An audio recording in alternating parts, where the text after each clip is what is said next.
Welcome back to Sidetracked. I'm Kristen, And I'm Emily. and today we have a special edition of Sidetracked where we're actually driving to the Jonas Brothers concert in Columbia, South Carolina. Woo! And we have a special guest. Hi, I'm Krista. This is our friend Krista. Not Kristen, Krista. Oh, you have a microphone. I forgot. Yeah. Oops. So yeah, we're going to Columbia to see the Jonas Brothers on their Greetings from Your Hometown tour. And we're very excited. So we're just going to film all day long. I mean, we'll film as much as we can because we're also lost and don't have a parking lot that we're going to be going to because there's no parking at the arena that we're going to? The Colonial Life Arena. On their website, they say that it's Columbia. Just find parking somewhere. Like there's parking everywhere. It's fine. And my mom said we can always park at the parking garage at the hotel they stay at when they come to Columbia. So that might be our option. But it's kind of like, I think it's like a 10-minute walk. So I don't know. I don't know if we want to do that. But there's going to be a lot of people. So it's fine. That'll be like when we went to the Eras tour and we had to walk 10 minutes back to the hotel in the rain. At least there was a 100 million jillion other people walking. I wasn't that scared. I was in a pack. Do you think the Jonas Brothers fans are as cool as the Swifties and will protect us? No. Oh, okay. So then that's a problem that we have to face. I think it's going to be a lot of girls our age or like women in their 30s. So they're not cool. They won't help us if we need help if someone's mugging us. Might be mean girls, unsure. Oh, okay. Then that's fair. I don't know. So the whole thing with this is me, Kristen. I do not know any Jonas Brothers songs. I don't know anything about the lore of the Jonas Brothers. I'm fully relying on Emily and Krista to tell me everything. So I don't know. I don't know what the fan base is like. I don't know anything. I mean, I've seen a few TikToks of women holding up signs for Joe, and they're pretty unhinged, and I love them. So that's really the only hint as to what is going to be going down. And then I've gotten a few stories from Emily and Krista, but other than that, I have nothing going into this. I literally don't know any of the songs. And also the opening act is, what is it? All American Rejects. I'm so excited. Yeah. As a former emo phase person, I'm so excited. I used to listen to them when I was little. They played Dirty Little Secret on Radio Disney like many moons ago. Back when Radio Disney would actually play other cool music that wasn't Disney Channel related. And yeah, I really liked them a lot growing up. So love. Yeah, and I, again, don't know. I know a few songs. We just listened to a couple of their songs, and I do recall them from when I was a cheerleader, and that was like the only music we listened to on the bus on the way to competitions. So I do know a few of the songs just from that experience, but I would have never been able to tell you what the band name was. And I didn't know it just a few seconds ago, so it's going to be an adventure for sure, trying to figure out what's going on. I'll probably just be bobbing my head and getting excited over nothing because I don't know what's happening. The DJ Marshmallow is also going to be here. Yep. Is anybody big Marshmallow fans? Not a big one, but I've had listened to it. I know the one. Want you to be happier? Yeah. That one. Okay. Sure. That might be the only one I know, though, to be honest. Wait, didn't they do a song with? Yeah. One of. Well, yeah, I was gonna say Marshmallow and the Jonas Brothers have a song together. I said I bank on the fact that they're gonna play old stuff. I know some of their new stuff, but I'm hoping for Camp Rock-esque songs because that's. I just wanna play my music. At least that Yes, yeah, that one would be great. That's one that I do know. The Camp Rock. Yeah, Camp Rock was one of the movies that I did watch as a child. Again, I don't know what I was doing as a kid, as I was explaining to them earlier. I don't know what I was doing because I didn't really watch Disney Channel, didn't really watch Nickelodeon. To be fair, I truly don't know what was going on in my childhood years. But I did watch Camp Rock, and I'm very much hoping for at least one Camp Rock song. You know what I want? What? LA Baby. Yes. If you watched Disney Channel, they had a show called Jonas, and then they had like a spin-off kind of like secondary show of that called Jonas LA or Jonas in LA or something. And yeah, and so it was like, because in the like show they like moved to LA or whatever, and it was basically a show about them, but it wasn't like documentary. Like it was like they would just get into situations and whatever. Like it was a Disney show, right? Like, you know, classic Disney show, but they like kept their names, and like it was about the Jonas Brothers. So interesting time. But Jonas LA was better than regular Jonas, and they have the song LA Baby. I think it was in the last episode or something, Yeah, maybe. something like I remember it being like really monumental when I watched it. And I love that one. So they're not going to play that, but I wish they would. Yeah, all of that, don't know. I didn't watch that show, any of the Jonas Brothers. I don't think I was a Jonas Brothers fan. I was a Cheetah Girls fan and Hannah Montana fan, and then that's to the extent of where I went with all of that. And then from there, I truly, like, I keep racking my brain sitting here being like, what did I watch and do as a kid? I couldn't tell you. I couldn't give you any information on that because my mind is a blur. Also, I'm the one driving right now, so if you're watching it, I'll look like I'm zoned out, but I'm actually driving. If you're listening, I'm probably not making any sense because I'm trying to focus, and I just got really spooked by this semi truck that's next to me. So scary. Yep, we're driving all the way to Columbia. what's that? It's a 3-hour drive for us? Yeah. 2 or 3, yeah. 2.5. Yes, we'll get there at like 3:13. Taylor Swift? I know, right? Yeah, it's not a podcast unless we talk about Taylor Swift. Of course not. I just saw that Taylor Swift and Travis Kelce went out and had dinner because that's the news that they like to report on. That's my kind of news. I love it.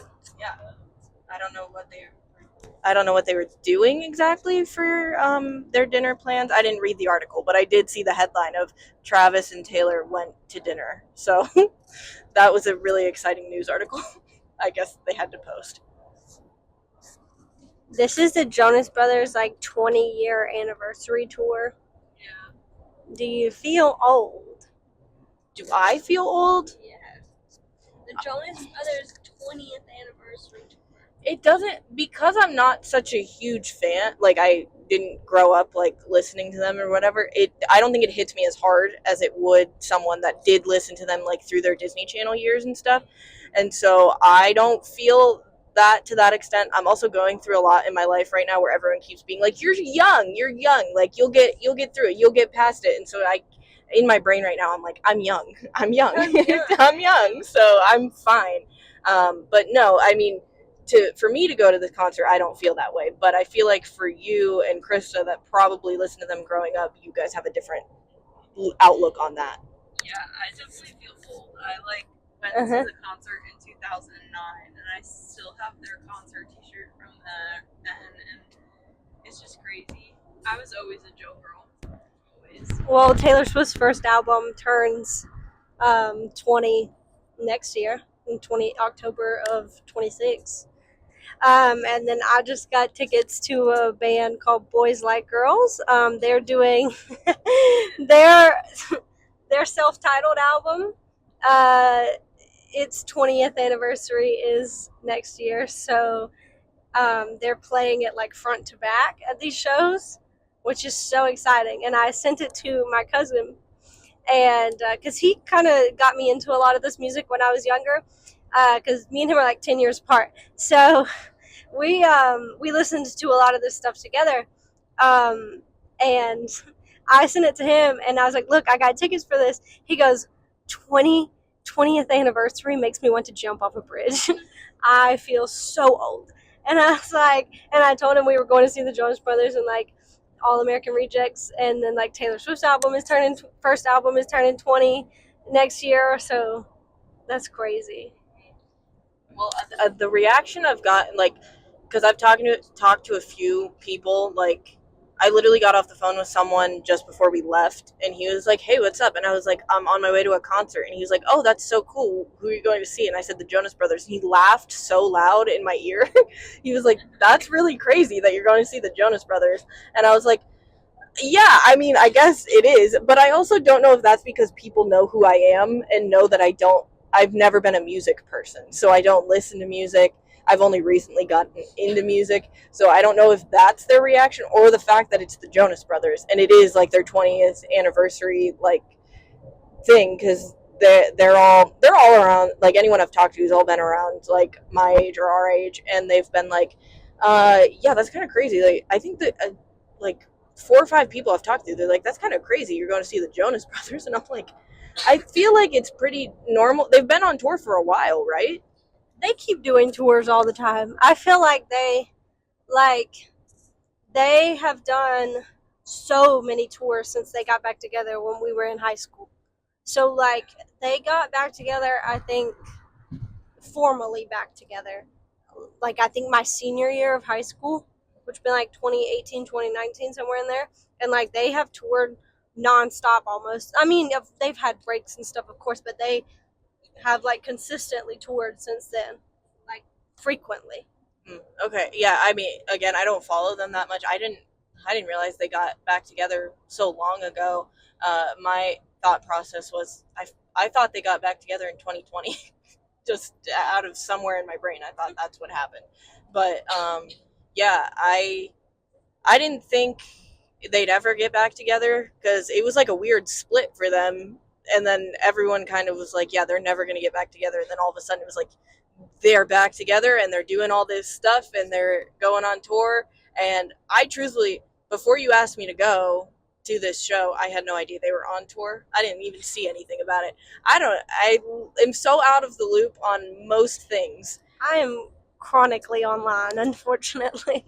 I'm chronically online, but in a different, like, my For You page is probably 110% different than your For You page, as same as Krista's. It's probably all different. So I didn't see, like, the Jonas Brothers just weren't on my radar in terms of anything. And for the most part, until like 2-3 months ago, no music was on my radar on my For You page. Like, I had no music TikToks that would come up. Not even Sabrina Carpenter, like nothing. Up until like 3 months ago, it was just basically like I would just watch like comedy stuff on TikTok. So this was very, very far off my radar. And then I just got the text from you the one day that said, "Hey, do you want to go to the Jonas Brothers concert with us?" And I was like, well, my first response was, I don't have any money, so no. And then you were like, "No, it's fine. I already bought the tickets." Yeah, you were like, "I already have the tickets, so if you just want to come." And I was like, okay, well, the least I can do is drive, and then you guys don't have to worry about gas money or anything. So that's kind of where we're at, because I get nervous about people spending money on me. And you also bought my ticket to go to the Eras tour, but also that wasn't for me in the beginning either. It was, I think I wanted my mom to go. Yeah. She could not go with me. They had her and my stepdad had some kind of function they ended up having to go to. So like she was, because she kept being like, I don't know. I said, well, this is really important life altering stuff. Like, I need you to let me know. She finally was like, okay, I'm just not gonna be able to go. Okay, I really don't think I can make it work. And so I was like, well, and she told me, she's like, why don't you just ask Kristen? And I was like, well, because sometimes Kristen doesn't like big crowds. She gets nervous. And I was like, that's going to be a lot of people, and I don't want to make her uncomfortable. And she goes, well, just ask her. So I ask you.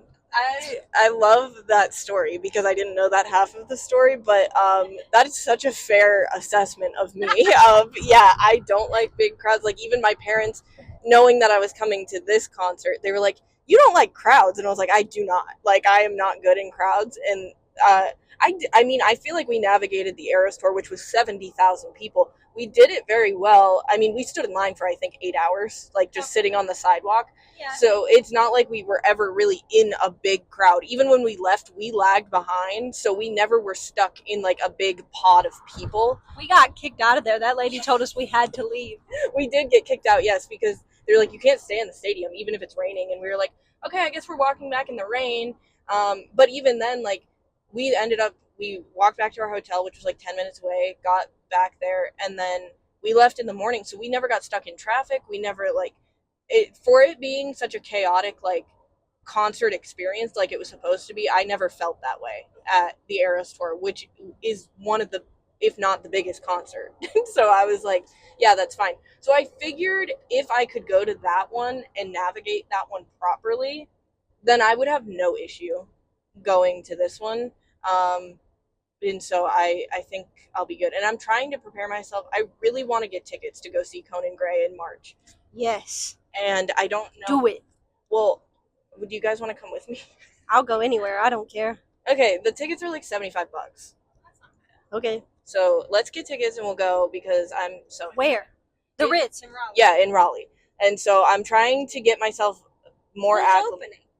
opening? It's a newer artist. I don't remember what her name is. I'll send you all the information and I'll send you the playlist I've been listening to nonstop. I think I know like 2 songs by him. Which ones? What do you think? Maniac? Maniac, and then what's the other one? Oh no, Heather? I know. Yeah, and what isn't there one called like Affluenza? It Yes, might it's on be the that. same album. It's on whatever the first. Kid Crow. Yes, I know. I had that album like downloaded on Spotify. So I think most of what I know is from there. The tour that he's on now, that he's starting at, he just had the Wishbone Pajama Show tour, which was only a few dates in the US, and all the like European fans and stuff were so mad that he wasn't going to any European like stops or anything. And then on his last show, he announced that the Wishbone World Tour was coming. So he announced it, and then the tickets went on sale a couple weeks ago. And they still have tickets available in Raleigh, so I might just bite the bullet and get them because I really want to go. But his whole set list basically is more than half of the new album Wishbone, and then he adds in the most popular songs from like Kid Crow, so like Heather's on the set list, and then Maniac, and then from his other albums, like his second album was Super Ache, and so he has the song Memories and People Watching. Those I feel are like I've heard that one. People Watching or Memories.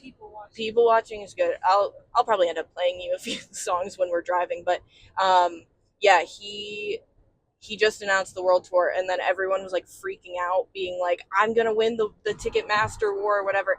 And it was probably You can never win the Ticketmaster war. well, everyone said that this was like the easiest like thing to ever get tickets for, whatever. His European shows were the only ones where they had to add on an additional date to a couple of the venues because they had such high demand.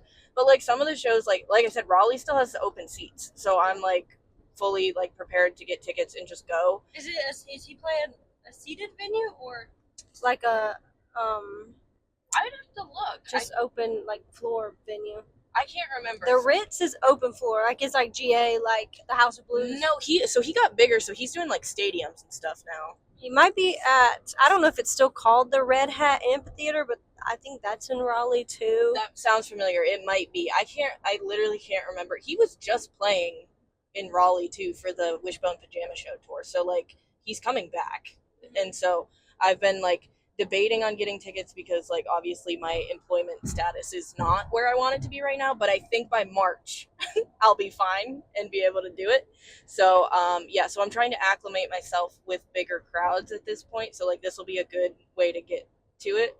But yeah, I was literally like sitting there thinking all day today. I was like, today's the day I'm gonna ask them if they want to come with me to Conan Gray. I go anywhere. I love a concert. I don't care. All right.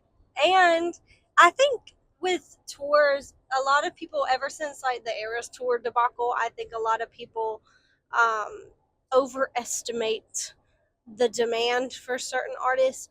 Not that he definitely has fans, and like there is a demand for his tickets, but I don't think anyone's demand is like where Taylor Swift is at. And there's no way she could possibly please everybody with a show, because she would have to play every single night for like 3 years at multiple venues, because there's just so many people want to go see her. And I think some of the Eras tour was just like novelty, like people wanted to go because they wanted to go and they wanted to be there, they wanted to be seen there. I think this Jonas Brothers tour is the same way, because people keep putting it on TikTok and it's like, I was there, and that's where you fall into a lot of people who are going that don't know the songs or that aren't really fans. I think my thing is if you are taking someone, like we are taking you, that's different. But I feel like a lot of people bought Eras tour tickets just to say they went, and they like did not care about. They knew like 3 songs. Do you remember the girls in front of us were looking up the lyrics to like Love Story and You Belong With Me and like all these other songs that are like, okay, girl, where have you been? Like, do you not know this? Well, that was the problem. Like, because they were like, they had to be in their 30s. Oh yeah, they were grown ass women that were like, and the one girl had her phone up with the lyrics. The other 2 girls that were with her were drunk off their asses, and we were getting like, because I mean, to be fair, I also didn't know all the songs because I wasn't caught up on all of Taylor's music, but I knew the popular songs, like all the songs that you would think of that she had in the show. I knew a majority of it. If I didn't know a song, I would just bop around to it as like what I would do. But this woman in front of us was literally just like hand out with her phone lyrics, like reading them, and we were like, but her friends were drunk and they were being mean to like some of the girls that were near them. I remember like they were, I'm nosy, and like when people be texting around me, I be reading their messages, and these people were like sitting right in front of us, so I was looking at their phone, and they were texting back and forth about the girl that was sitting beside them, like being like, weird. I think she was alone because that girl was alone. She was alone. Yeah, she was by herself. And like, I don't know, they were just mean girl rude. And that's like the thing is because like I had watched an interview with Taylor Swift about her, like someone had asked her about like what was her favorite part of the tour, and she was like, I got to look out and see all these generations of people being so nice to each other, and I felt safe going to a Taylor Swift concert because I know the fans care about each other and everything. But seeing those 2 people, or those 3, I was like, get out of here. I was like, those are the people that I don't want. Like, of course everyone deserves to go to a concert, whatever, but like don't be rude, like don't be rude, annoying, don't be like, oh, like you can be over the top. Like Emily was crying like in the first 10 seconds that Taylor Swift was out. Like, I did cry. Yes, I did. Yes, and she was like, you have to film me. Yeah, like my mom wanted to see what I did. Yeah, so. Right. And I still have the video. I was going through videos and I saw it, and I was it's on my TikTok. So like, you can be obnoxious, you can scream. Like also like with the Conan Gray album, like I've been going through it with life right now, and it's literally been the only thing that's been like giving me something that I feel happy about at this point. Like that music is like feels great to me to listen to. So you better believe I'm going to be screaming the songs. And like I saw a TikTok yesterday where someone was like, can we get back to a point where people aren't sitting here like belting out songs so that other people can enjoy the concert? And she had filmed someone screaming the song, and someone was like, okay, wait, like maybe that song means something to this person, and maybe they're just like happy to hear it live or whatever. And all these like other girls were like, yeah, I agree, people shouldn't be like yelling the songs. I'm like, that's literally like, that's why it's so loud in these spaces, is, and why they're such big spaces, so people can do what they want at a concert and like have fun and whatever. And so I'm like, that's, but like also now getting into the Conan Gray world of things, his fans are so cool, like they're so nice. I posted a TikTok, like just a funny TikTok of me being like, yeah, if I even like looked at tickets, I would be homeless, like because of everything going on. And some nice person like put in the comments, he was like, I bought 3 tickets, but I actually can't go, so I'd be happy to just give the tickets to you if you want to go.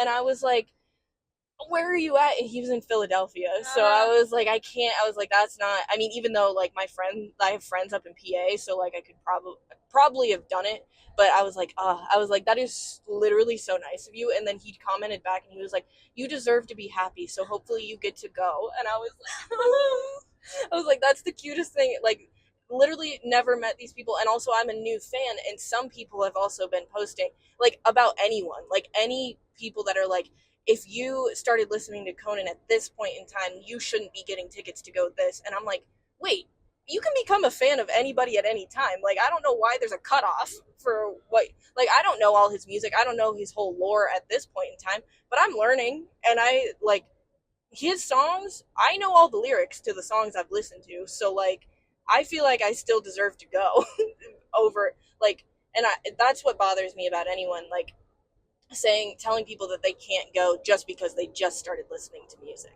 Like, There's a big divide in the Swifties too, for this kind of thing. Like, I have been a Taylor Swift fan since her first album, so I've been here for it all. And there are people who, just started listening to her within the past few years.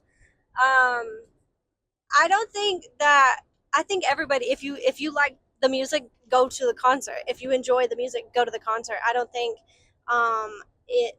I think it really started when like it was so hard to get Eras Tours tickets, and people were like, "Yo, these people." Like, there's people who not even a fan that are going just to say they went. And it's like, I see both sides of it, because at the same time, yes, like, long-term fans deserve to go see the artist they have loved for so long. But let's remember that that is a Ticketmaster problem. That is not a us problem. That is not a Taylor Swift problem. That is not a Swiftie, or, if you're just a casual listener. Like, that's nobody's problem but Ticketmaster's. And there's not much you can do. I mean, like, it is what it is, kind of.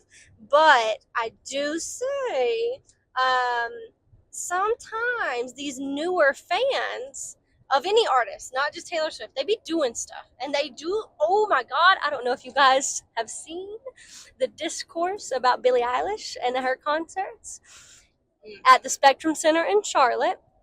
This is where I saw it, but I know it has happened other places, and I've seen other people do this. I think 21 Pilots fans have done this before too.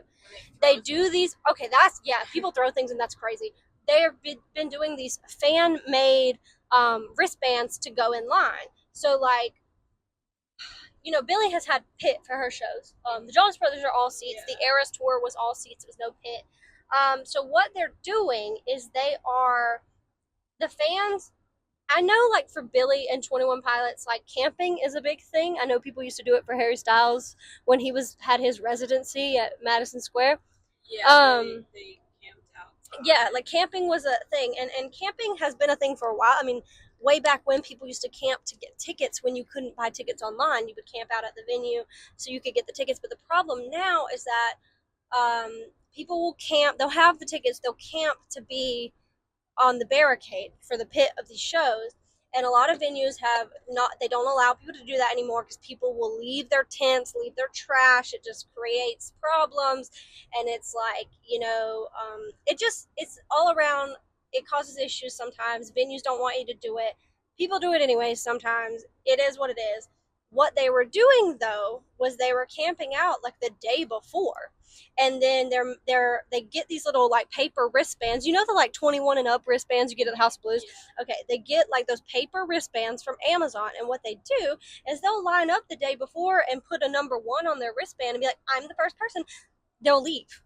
They'll come back. They'll do whatever they want, and they start handing out these, like, fan-made wristbands to people who come in line, and then they're telling people they can come and go, and they're lining up on the other side of the street, and it's just, like, so unorganized. And what people got mad about is they're like, the venue told us not to camp. The venue said we could line up at, I don't remember what the time was, but let's just say 9 a.m. on the day of the show. The venue says you can line up. Well, all these people have lined up across the street the day before and done these little fan wristbands talking about, I'm first in line.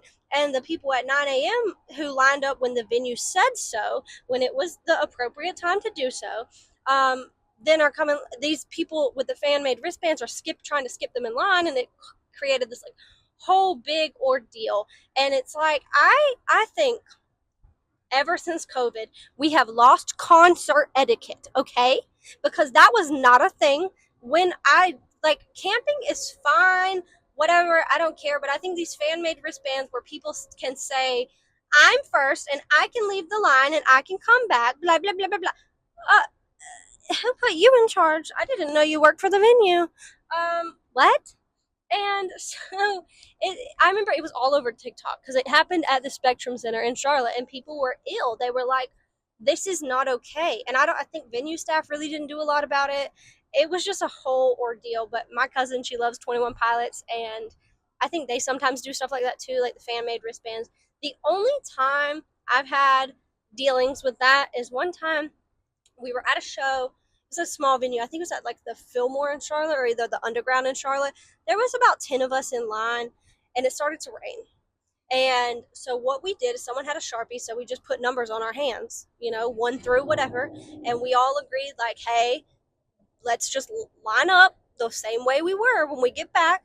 So we went to our cars, we waited, and we came back, and everyone was cool about it. No one was weird about it. We lined up in the way that we came before, and it was fine. And then the rain stopped, so we were able to just stay there. It was fine. And then I actually had a venue one time give out wristbands. They're like, hey, we're going to give you a wristband. It's raining. You guys can go back to your cars. When you come back, you'll just line up in this way. There won't be issues. The venue did it.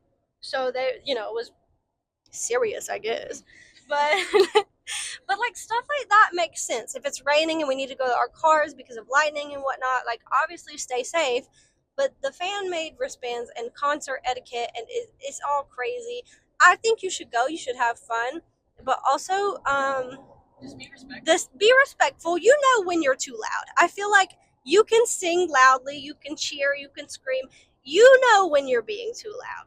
People, like, that's just common sense. I'm not going to scream as if I'm being murdered the whole time. But, like, scream your favorite song. Have fun. But, I don't know. Concerts nowadays are crazy, and they're crazy expensive, and everyone's trying to do what they can for the TikTok and, like, get the perfect shot for for Instagram and whatnot. And I'm like, can we just enjoy ourselves? Can we all just have fun? Like, and it's just like, who cares? Like these artists, they also want to have, like, they made these songs. They're doing what they're doing because they want to go on tour, and they want to see the fans, and they want to see people enjoying their music. And when it turns into just a whole different ordeal, when people are being rude or people are being disrespectful or they're doing all these crazy things, then that's upsetting to the artist too. And as they're people too. Like, yeah, they're famous, and yeah, they're going to be on a stage singing for you, but like, they're still people, and they're still wanting to put on this show for you so you can enjoy it. So like, the people that are being rude and the people that think that they're better than other people also, because I've seen the people that are like, oh, well, I got pit tickets, or I got tickets where I'm on the floor, or blah, blah, blah. And like, they think they're better than the other people that got like nosebleed tickets. It's like, we're all there to enjoy the same person. We're just in different seats. Like, there's no reason. I'm still here. Yeah, I'm still here. I'm still I gonna might be way far away, and the Jonas Brothers might look like ants, but I'm still here. Right, and like, even with like probably the Conan Gray shows, the tickets that they have left, we're probably not going to be close to the stage even in the slightest. But that's fine. They got big screens for a reason, and I can still see that motherfucker. Like, I can still see him. So like, I don't care. And like, I don't know. The whole discourse and like the whole like disrespectfulness of some people, I think that's what stresses me out about crowds more than the crowd itself. Like, if everyone's gonna be cool and polite and be like, yeah, oh my god, I'm so excited to see this person, then I'm fine. But if you're gonna have rude people, you're gonna have like crazy drunks, because I know that some shows do provide alcohol, or like you can buy alcohol. Like, that's where I get nervous, because I'm just like, I don't know what's gonna happen. I don't know what they're gonna do, and I just and I think, like I said, when we were at the Eras tour, I felt safe the whole time. I did not feel like anything was gonna happen. I felt like everything was fine. But when those people in front of us got drunk and were acting insane, that's the only time I got nervous, because I was like, they're literally unhinged at this point, and you can't get them back to a point where they're fine. Didn't they leave early? They did leave early, which was so... like, I said, no, they didn't. yeah. Because I know you paid a lot of money for these seats. I would not leave early. Well, and that's because... But also, we were, like, sitting there being like, what? Like, we thought they went to the bathroom. And then they never came back. They never came back, and we were like, okay. Like, I think they missed, like, the last half of... Not even the half of the show, but, like, once, like, midnights... like Definitely missed all of Midnight's. yeah, which was insane to me also because Possibly Folklore. possibly was that what did it go from Folklore to Midnight's? I don't remember. I don't remember what the what the sections were. I think that's how I think it was Folklore surprise songs. Oh yeah, and then then she dove onto the stage and then came back out in Midnight's. or either 1989 surprise songs dive into the stage, then Folklore. I don't remember. It all happened somewhere in there. Midnight's happened after she dove into the stage. Yeah. So Folklore had to have happened before that. So no, it definitely. Well, because the surprise songs, what she did was she put that like cape drapey thing on over the 1989 outfit. So then it must have been 1989 surprise songs. Midnight's? Yeah, Folklore must have been before that then. Yeah, that's what I'm thinking. I don't remember. I say, look, I was so excited. I think I blacked out a little bit. Yeah, I agree. I did not even drink. I didn't drink anything. I said I need to be 100% completely sober, eyes open, know what's going on. Yeah, and then we got $6 chicken tenders and fries, and that's what I was excited about because it was cheap food, and I was so worried that it was going to be super expensive. Mercedes-Benz Stadium in Atlanta, I was like, oh no, food's going to be like $20 for 2 chicken tenders. It was like $5 or $6. We got the chicken tenders, fries, and a drink. Nice. It was our meal was less than $10, and they gave you a lot of food too. Yeah, That's really good. It was more expensive for me to get Dippin' Dots. Yeah, for $10. Brand But name. the Dippin' Dots are essential. Oh yeah, that's what I go like. The Pelicans games in the summer, I only go for Dippin' Dots in the baseball hat cup. That's all. I go for. Okay. I don't know anything about baseball, and every time like anything good happens, like if I hear people cheering, I just yell "Go Sports!" and that's the end of it because I don't know. I'm just sitting there eating Dippin' Dots, and we should all go see the Savannah Bananas. we should. Oh, aren't they? They're coming to Myrtle Beach, right? No. Not the Bananas. The Party Animals and the Coconuts, which is a new team. It's all considered Banana Ball. Yeah. But there are different teams. So they have the Savannah Bananas, the Savannah Party Animals. And then they have the new teams are the Coconuts and the Clowns. They have the Firefighters, the Tailgaters. Am I forgetting any? I don't know much about. I think that might be it. That might be it. But they, it's all considered Banana Ball, and they're like touring, so they're playing like all their games in different places. The Coconuts versus the Party Animals is going to be in Conway at Coastal's baseball stadium, and the other game I want to go to is I want to go to one in Savannah, which is the Bananas and the Party Animals because that's the OG. Well, actually, the super OG is the Yellow Bananas versus the Green Bananas before they had another team to play. But anyways, I'm in the K Club, which is their fan club. You call it dumb. Krista called it dumb. It's K Club because on the periodic table, potassium is K. Love. Bananas have potassium. Yes. Krista called it dumb. I have my K Club like badge and lanyard and my little K Club pin on my desk at work. I said, so you know, baby. VIB, very important banana. That's me. When you said that to me, I was like, oh my god. I loved it. I fell in love with it. I thought it was so cool. They're fans first. Tickets are like $35. They're VIB.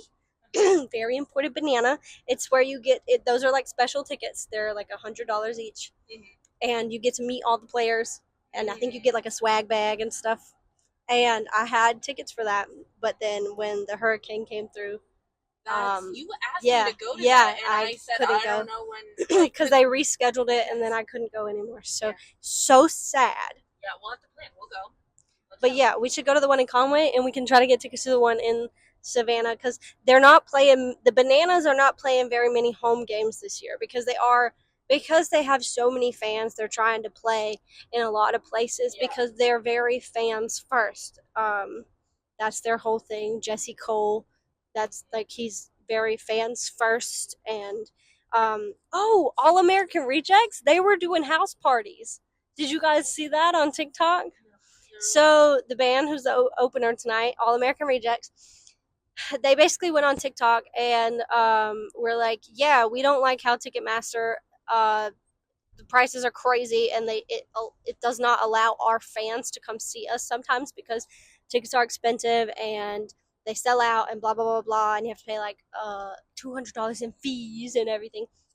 So they started playing house parties. Like they would show up at people's houses or contact them and be like, hey, we want to play a house party, and they would play like in these people's yards or like on their porch or whatever. Very like old school, like 90s early 2000s house party, college party, whatever. And they would play, and it was so cool, and it was a big deal on TikTok. I remember like you could sign up to get text messages if they were going to be within a so many mile radius of your like where you live and stuff. So that was cool. But that's like then Jesse Cole with the Savannah Bananas, he got on. I can't remember if it was TikTok, Facebook, whatever, and was like commending them for that because that's fans first. So it's cool. I love that. That's very cool. All right. Well, I don't want to cut this half. We're gonna chop this into two halves. Yes. We're gonna record after the concert to give you maybe a little bit during. Yes, we'll record during. We'll get some clips. It'll be great, but we're gonna record some afterwards to let you know how the concert went. But for now, we're also about to approach Columbia, and I need full focus to find a parking lot. So parking garage, baby. Yes. So we'll be back in several hours to tell you how the concert went. Woot woot. All right. We'll talk to you soon. All right. We are back and very obviously not in the car. It is actually now 2 days after the concert. It is Saturday and I'm not with Emily. I am just in my bedroom filming the last half of this because guess what? We forgot to film after the concert. Mainly because we were all tired and I was driving and I was tired, so mixing being tired and trying to film while also driving was probably not a good mixture to have. So I'm going to finish off the end of this podcast, but next week's podcast we'll start it off by getting Emily's take on the concert because she also has more knowledge about the Jonas Brothers and she can give everyone a more comprehensive rundown of the concert, but I can give you the rundown of what happened after we stopped recording. So, with that, basically, after we finished recording, we were in the car for probably another 45 minutes. And we got to Columbia. We found great parking, actually. And I believe we talked about how worried we were about parking, and we were, but we found parking actually relatively easy and it was great. So we parked in a parking garage. We went and took pictures because we found this beautiful street in Columbia that had like beautiful fall trees. And so we took some pictures and then went to a restaurant called Hickory Tavern to get food before the concert because all of us were starving. And so I don't need to give you a rundown of what we all got to eat, but basically I got a salad, Krista got a salad, and Emily got these like potato ball things that I think had potatoes and bacon and cheese maybe, and they were fried. And that was basically it. And we wasted some time because we got into Columbia at about 3:30ish, and doors didn't open until 6:30. So we wasted about an hour and a half, I would say, because we ended up walking back to the venue where the concert was being held around 5:10ish. And as we were walking to the venue, we got right by the doors of the venue, and all of a sudden, Frankie Jonas popped out of the doors and was like, "Hey guys." And he came out and just played like basically a private little concert for the people that were standing outside waiting to get in. And there was probably only about 50 of us, maybe a little more. So it was very like intimate and like very cool, and we ended up getting to be at the very front of the group, which was so crazy. And so they played a couple of songs from Frankie's band, which is Frankie and the Byzantines, I think. Again, I have no knowledge of the lore of the Jonas Brothers or anything like that, but I was fully aware that they had a fourth brother, Frankie. And as soon as he popped out of the doors, I was like, Frankie, what the heck? And yeah, and then he played several songs. His voice is absolutely amazing, as well as his other band members. They were awesome. And then he wanted to meet some of us, and like I said, we were at the front, so we were able to get pictures with him, and it was so cool. Then he ended up having to go inside, so he went inside, and we went and got in line for the show. And I was the only smart one out of the group and brought a jacket. And Emily and Krista got very cold as we were standing there. And another thing was my phone was dying very rapidly as we were standing in line, so I had to turn my phone off and just guess what time it was and hope and pray that the doors would open soon. And the doors opened right at 6:30. We made a few friends in line. Don't know their names, but we talked to them, which was cool and fun. Rather than just standing in line, not knowing what to do for like an hour, because by the time Frankie was done playing, it was like 5:30, 5:45 ish, and the doors didn't open till 6:30. So we were able to chill for a little bit, and then we made a plan going in to the show. And the plan was the merch table first, because Emily had a very specific request to get merch. And then I desperately needed water, and Krista desperately needed to use the bathroom. So our plan was to go in, go to the merch stand, find water, and find a bathroom. And then the plan after everything was to find Dippin' Dots or something sweet, because we all wanted something sweet. And so we accomplished all of those things as we got in. And Emily ended up getting everything she wanted from the merch stand, and bought Krista a birthday present, because Krista's birthday's coming up next week. And then we went and found our seats. Well, okay, back up.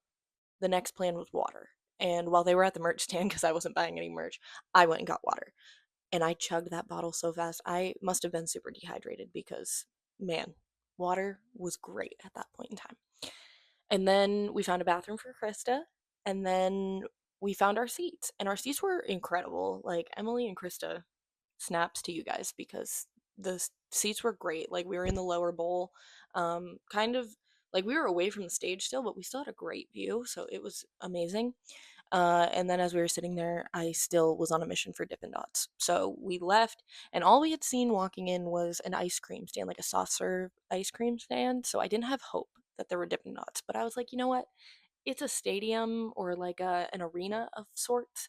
So they have to have Dippin' Dots somewhere. So we walked just a little bit away from our seats, and they had Dippin' Dots, you guys. Get excited, because I got Dippin' Dots, and so did Emily.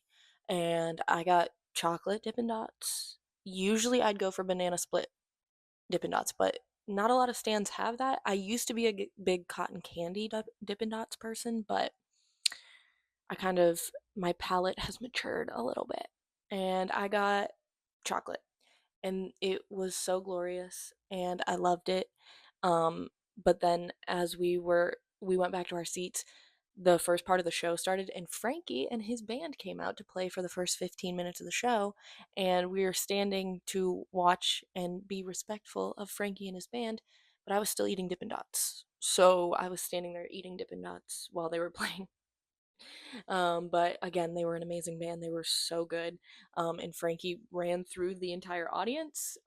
This man has not a care in the world about anything, and I loved it. And then they played for 15 minutes.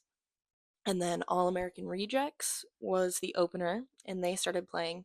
And again, this concert for me, I didn't know anything going into it. I don't know any Jonas Brothers songs. I don't know anything by well, I know songs by All American Rejects, but I don't know the lyrics or anything. I just listened to them on the bus to cheer competitions when I was a cheerleader in high school. So that's the only reason I know any of their songs. But they were great too. It's just I didn't know any of the songs. And by that point, my feet hurt really bad. So I took off my boots and was just standing in my socks in the arena, because, dude, if I would have stayed in my boots the whole time, we would have had problems. So I took off my shoes to enjoy the rest of the show.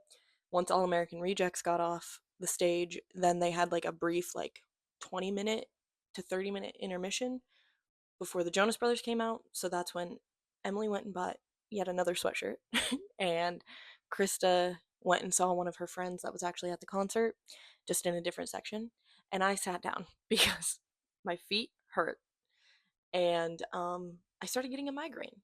So that was really fun and exciting for me, but I was like, I'm not gonna let that ruin the night because I've had migraines ruin the night for me, and I wasn't gonna let that happen. So I sat down and waited, and then finally, the Jonas Brothers came out on stage, and it was an amazing show. Again, I don't know anything about them. I knew some of the songs just by hearing them in passing, but not enough to know the lyrics. So I sang along to what I could. But even songs I haven't heard, I was like, wow, these are really good. So I found a new respect for the Jonas Brothers by going. But Emily and Krista seem to have a great time. And again, next week we'll have Emily give you a more comprehensive analysis of the concert of what she thought about it. We were speculating before we went in because they typically bring out a celebrity of some sort as a special guest, and we were speculating who ours would be because nobody lives in Columbia, South Carolina. Our speculations were Darius Rucker, I think his name is, and Big Time Rush. Those were the two that we thought. And neither of them came true. The special surprise that they did was they brought out their parents and Frankie and sang a song that they wrote when they were kids, and it was incredible. I cried because I'm an emotional bitch. And so I cried, but it was great. It was such a beautiful song, and then they ended the show and confetti went off, and then we had to make a run for it. But we didn't run too fast. We couldn't get out of there as fast as we possibly could. We tried, but again, when there's multiple people, and by multiple I mean like thousands of people trying to leave at one time, it's difficult. So we got out of there as fast as we could, and then of course someone was selling merch out on the stairs outside, and we of course had to stop and get some. So we were on the stairs trying to cash app this man money for shirts as thousands of people are racing past us to leave the show. So then we had to walk back to the parking garage where we were parked, which again, we found great parking. It was probably about 4 minutes away, walking. So couldn't have asked for anything better. And again, I was the one driving. So I'm also sorry for saying again a lot, as if I have to reiterate everything I'm saying. It's just a podcast tick that I have, I guess. But we got back to the car, and someone was so kind and let me out very quickly, and it wasn't even that bad of traffic for us to get out of Columbia. And as soon as we got out of Columbia, we just got on the road on the highway and were able to get back to Myrtle Beach. We didn't get back till 1:30 in the morning, and let me tell you, I was exhausted. I was doing fine up until about 45 minutes before we got home, and then I was it was getting rough, and I almost pulled into a gas station to sleep for 20 minutes because was not doing well. So we made it back in one piece, and everything was great, and we had a phenomenal time. And that was our Jonas Brothers concert experience. Sorry, the ending wasn't probably as exciting and as hype as we were expecting. We really got in the car and just wanted to get home so that we could go to sleep. So, and we did that successfully. So now I spent all day yesterday, the day after the concert, packing up my house, and now I am living at my parents' house. So that's what you see behind me. Um, so next week we will have a new podcast space, new filming location, which is very exciting and fun, and we'll have Emily back, and she will be able to tell you a lot more about the concert, and I'm sure we'll get off track and talk about other things as well. But that is the end of this week's episode, our Jonas Brothers Takeover, and we hope you enjoyed it, and we will see you next week.